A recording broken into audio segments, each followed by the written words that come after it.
Good evening and welcome to Tucker Carlson. Saying a look back for a moment, the coronavirus pandemic, that would be the virus itself and our government's response to it, turns out to have been the single most destructive event to take place in the United States in our lifetime. So destructive that it's going to be many years before we know for certain what the last 2.5 years have cost all of us.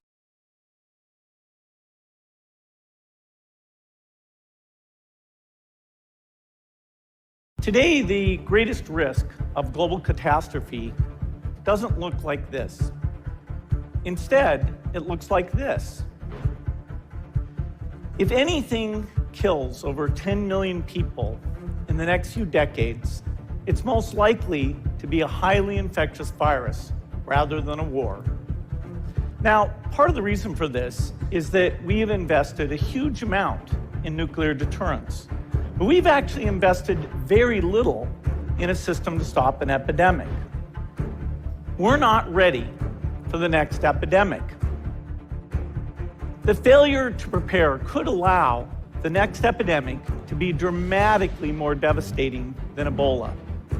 The best lessons, I think, on how to get prepared are, again, what we do for war. We need a medical reserve corps, lots of people who've got the training and background who are ready to go with the expertise. And then we need to pair those medical people with the military, taking advantage of the military's ability to move fast, do logistics, and secure areas. We need to do simulations, germ games, not war games, so that we see where the holes are. Finally, we need lots of advanced R&D in areas of vaccines and diagnostics. There are some big breakthroughs, like the adeno-associated virus, that could work very, very quickly. Now, I don't have an exact budget for what this would cost, but I'm quite sure it's very modest compared to the potential harm. The World Bank estimates that if we have a worldwide flu epidemic, global wealth will go down by over $3 trillion, and we'd have millions and millions of deaths. If we start now, we can be ready for the next epidemic.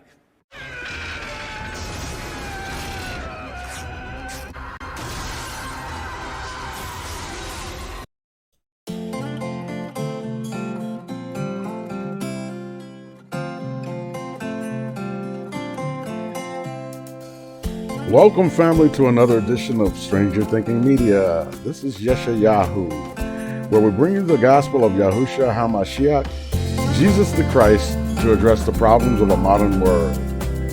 And today's topic, the prophet of Babylon, Bab-El, Gates of God, Part 1.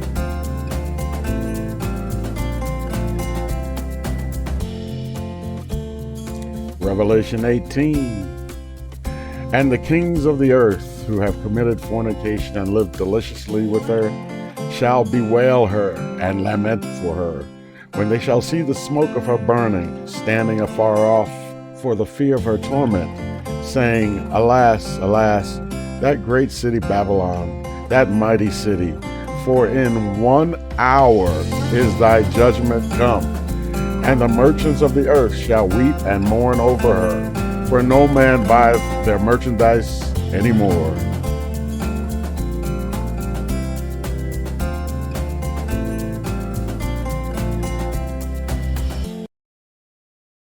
The prophecy of the corona plague.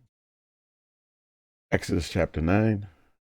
And in very deed for this cause have I raised thee up, for to show in thee my power, and that my name may be declared throughout all the earth. As yet exaltest thou thyself against my people, that thou wilt not let them go. And so the Most High is speaking to Pharaoh, king of Egypt. You know, we read these things and we think, we just read them as though it were a book or something, and what it really is prophecy. You know, the Bible, the scriptures, I should say, are written on various levels. And so these are symbolic of also end times prophecies, you know. And I won't get into that at this moment, why I think that or why I know that. But the concept of plagues. If you read in the book of the Revelation of Yahushua HaMashiach, Jesus Christ, it talks about when he returns the sword. He won't have a sword on his hip, but the sword will proceed out of his mouth. And that those who oppose him, those who stand before him, shall be destroyed by the sword that proceeds out of his mouth. So he'll speak a word, and he'll speak that word, and the earth will erupt. The earth will open up. Hailstones will come down. Asteroids will come down. Whatever, he'll speak it, and the armies of the world system that come against him, they will, if you're familiar with the book of Second Esdras, also known as 4 Ezra, it talks about this very thing. And in fact, when you read what the Apostle John was writing on the Isle of Patmos, when he had the revelation, these things almost verbatim out of 4 Ezra or 2nd Esdras. But the concept of fire and sparks coming out of his mouth is symbolic of his ability to call on the creation to defend him. He walked on water in the middle of a tempest and a storm when his disciples were in fear and crying out. He whispers a word to the winds and they calm down. So understand what it means when it says he has a sword coming out of his mouth.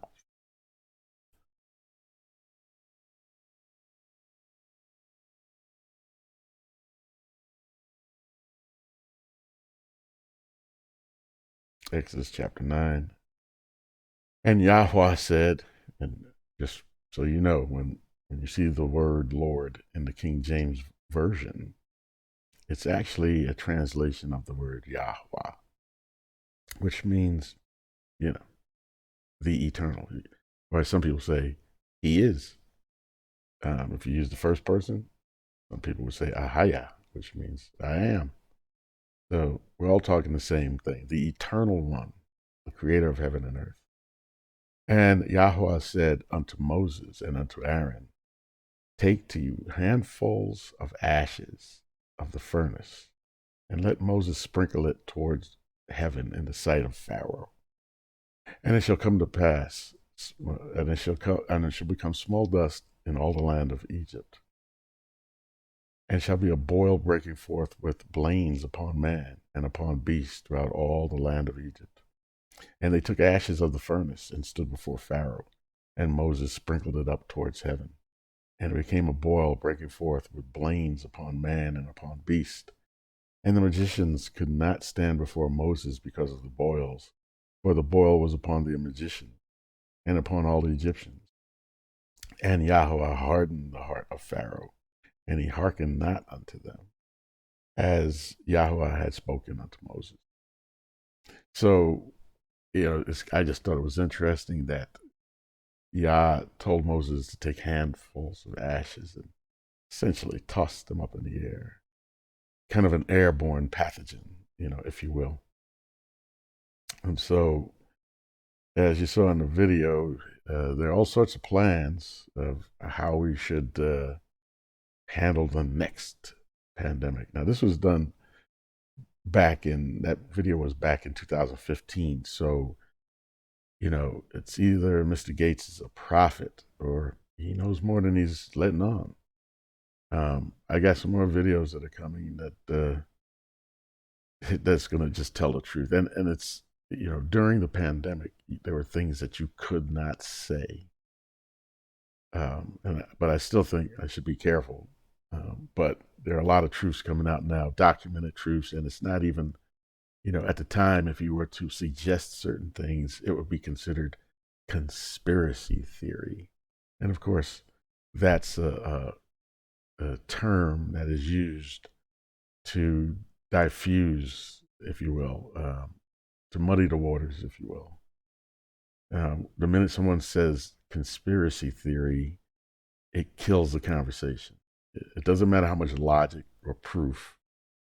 The minute that term comes out, it kills it. And it's designed to do that. And they're very adept, whoever they are, at developing buzzwords, catchphrases to diffuse and deflect, to gaslight, if you will, so that you go no further.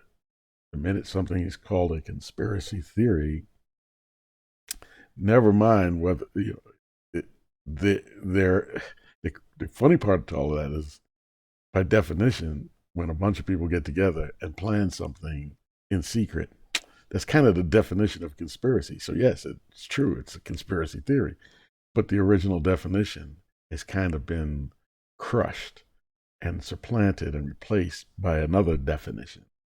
So now conspiracy theory no longer means a group of like-minded individuals with similar outlooks getting together to plan something to their benefit in secret.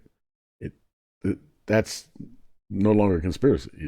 A conspiracy now is a bunch of tin-hatted nuts getting together and making stuff up to scare each other and everybody at large. So it's amazing how they can take something that has a defined definition and formulate a whole new definition. I mentioned that in another video where the term woke, I mean, if you think about it, it's now a catchphrase, a buzzword, a byword. If you're woke, it just means you're a crackpot leftist nut. That's kind of what it means now. But if you think about it, it means to wake up to the crap that's going on.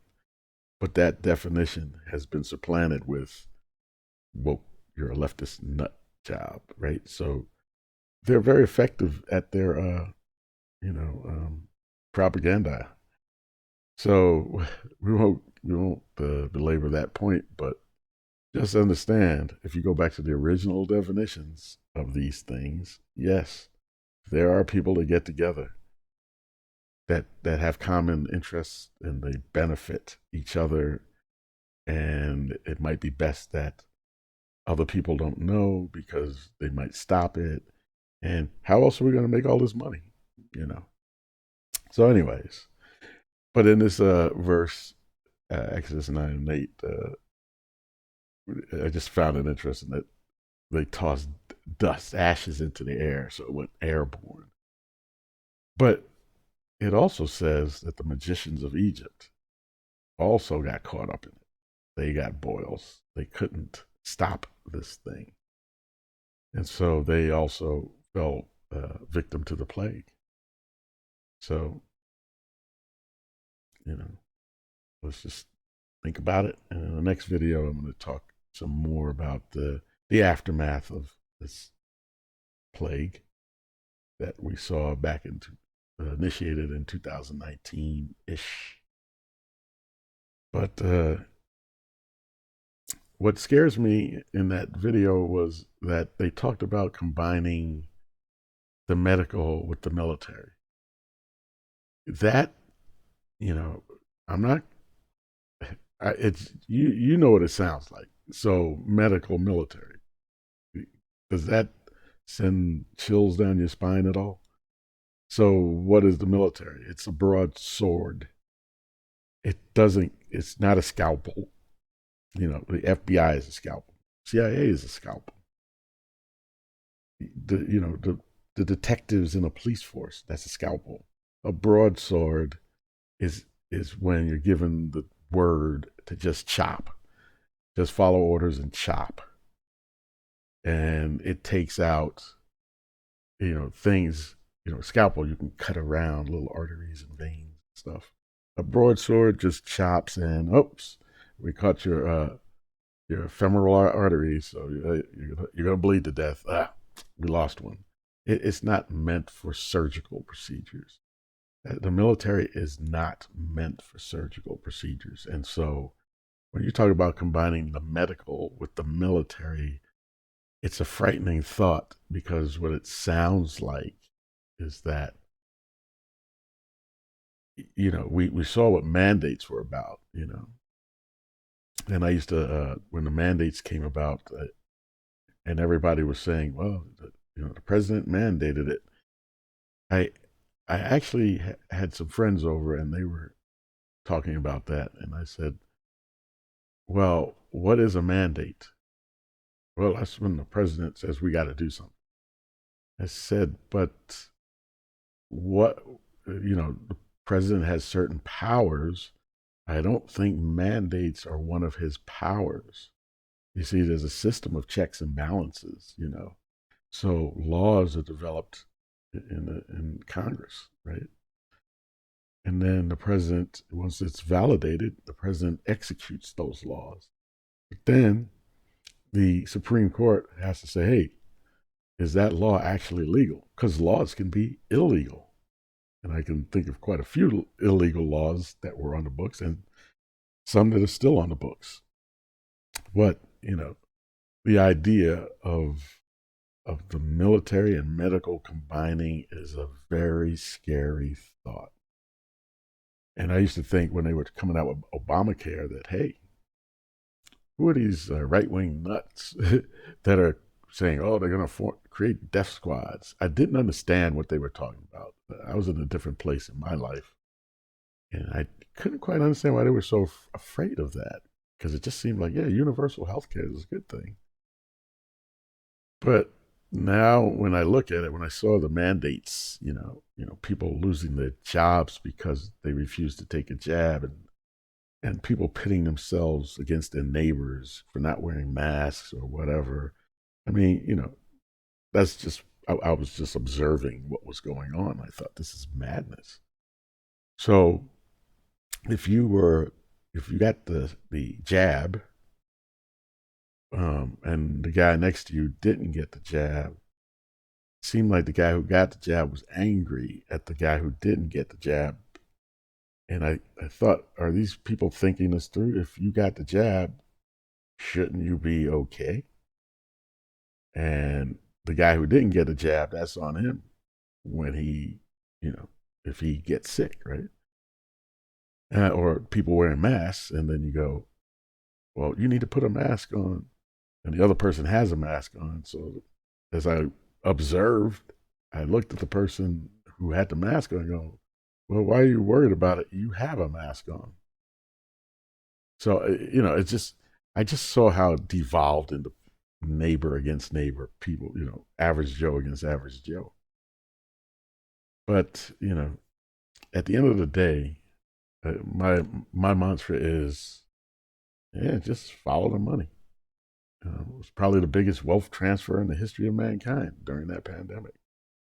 Small businesses going out of business, large businesses got to stay open and they got richer. Stock market exploded, which is counterintuitive. You would think during a pandemic, which just goes to show the stock market is just not connected to anything that's really going on. It's based on just if I had to say what the stock market was most based on, it's based on interest rates. It seems like if interest rates go down, stock market goes up. If interest rates go up, stock market goes down. And it seems to react more to changes in these items. Meaning, if it gets used to the item, once say for instance, if interest rates goes up, stock market shuts down. It loses money, right? But then when people realize, or the stock market realizes that it looks like it's going to keep trending that way, let's readjust, and then the stock market will go back up. In other words, it seems like the stock market just reacts to change. And as long as something is sustained, the stock market stabilized. Even if it's a bad thing, once it's, interest rates shoot up to 20%, okay, stock market drops. But once it stays at 20% for a year or so, stock market goes, oh, okay, it's going to stay at 20%. Let's go back up. It's just a weird thing to me. But that's just an observation. Revelation 18. And after these things, I saw another angel come down from heaven, having great power, and the earth was lightened with his glory. And he cried mightily with a strong voice, saying, Babylon the great is fallen, and has become the habitation of devils, and of hold of every foul spirit, and a cage of every unclean and hateful bird. For all nations have drunk of the wine of the wrath of her fornication, and the kings of the earth have committed fornication with her, and the merchants of the earth are waxed rich to the abundance of her delicacies.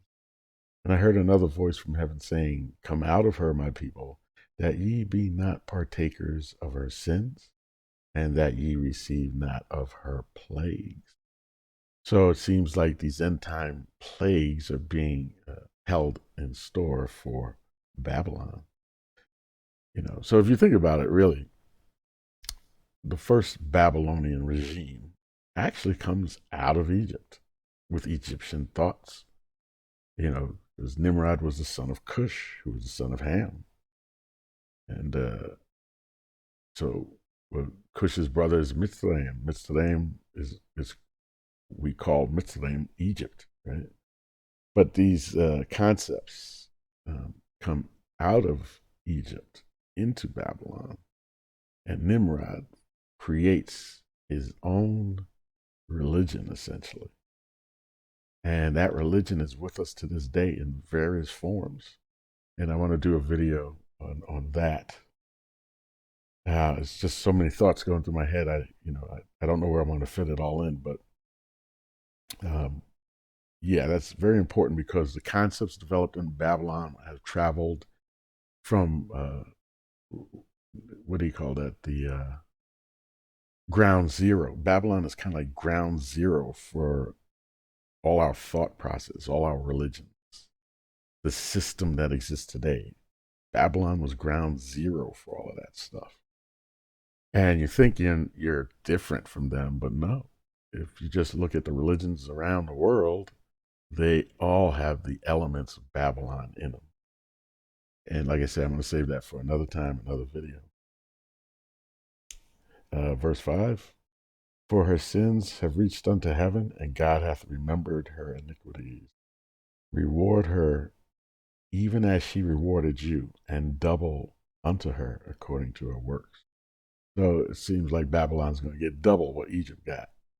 So, Pharaoh was stiff-necked enough. So you mean to tell me that in the last days, Babylon is twice as stiff-necked as Pharaoh was? That's pretty impressive.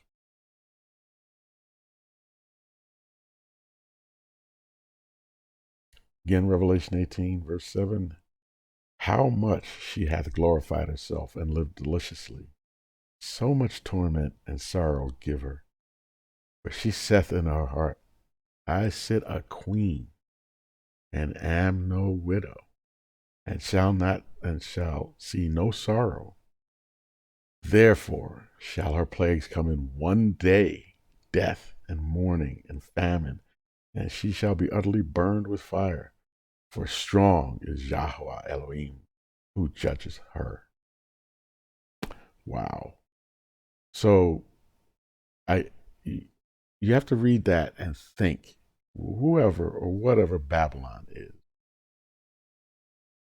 I say it's a system, but it's deeper than that. It's an all-encompassing system, which encompasses nations that adhere to the system of things. And it says she sits a queen. And there is a driving force to Babylon. And if you understand the old Roman Empire espoused the Babylonian system, and it's a propagator of that system. And that system is not just religious. Some people, a lot of people they got parts of it as to who and what Babylon is, but they don't have the whole picture. They're not getting it. Some people will say it's a country. Well, it's more than that. Some people say it's this particular church. Well, it's more than that. It's anti-Christ, if you will. I don't think we understand what that means. It's a system that is built by men to replace the system of the Most High, and it's ultimately the system of the Satans that they, as they were talking to that one guy building the Tower of Babel, they said, hey, now you don't have to listen to the Most High, right? This is now here's an idea. You know this, you know that. Let's just say you are now God, or your father was God. Or they replaced the Most High with their system. The key terms in that whole thing was they used brick for stone. What is a brick? It's a man-made stone. And so there's a stone from heaven that's going to come down and destroy all the works of this system. So keep your eyes open. And I didn't mean for this video to go this long. It's supposed to be a short video, but I see it's getting a little long. So anyway.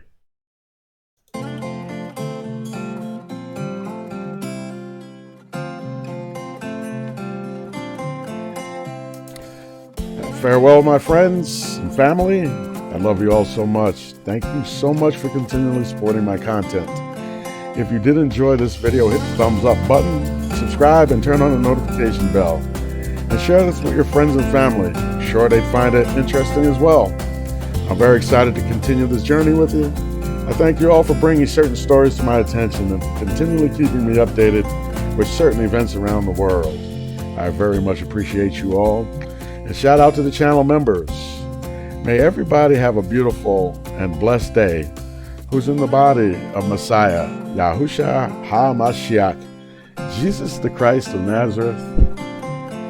And I'll see you all on the next video. Shalom.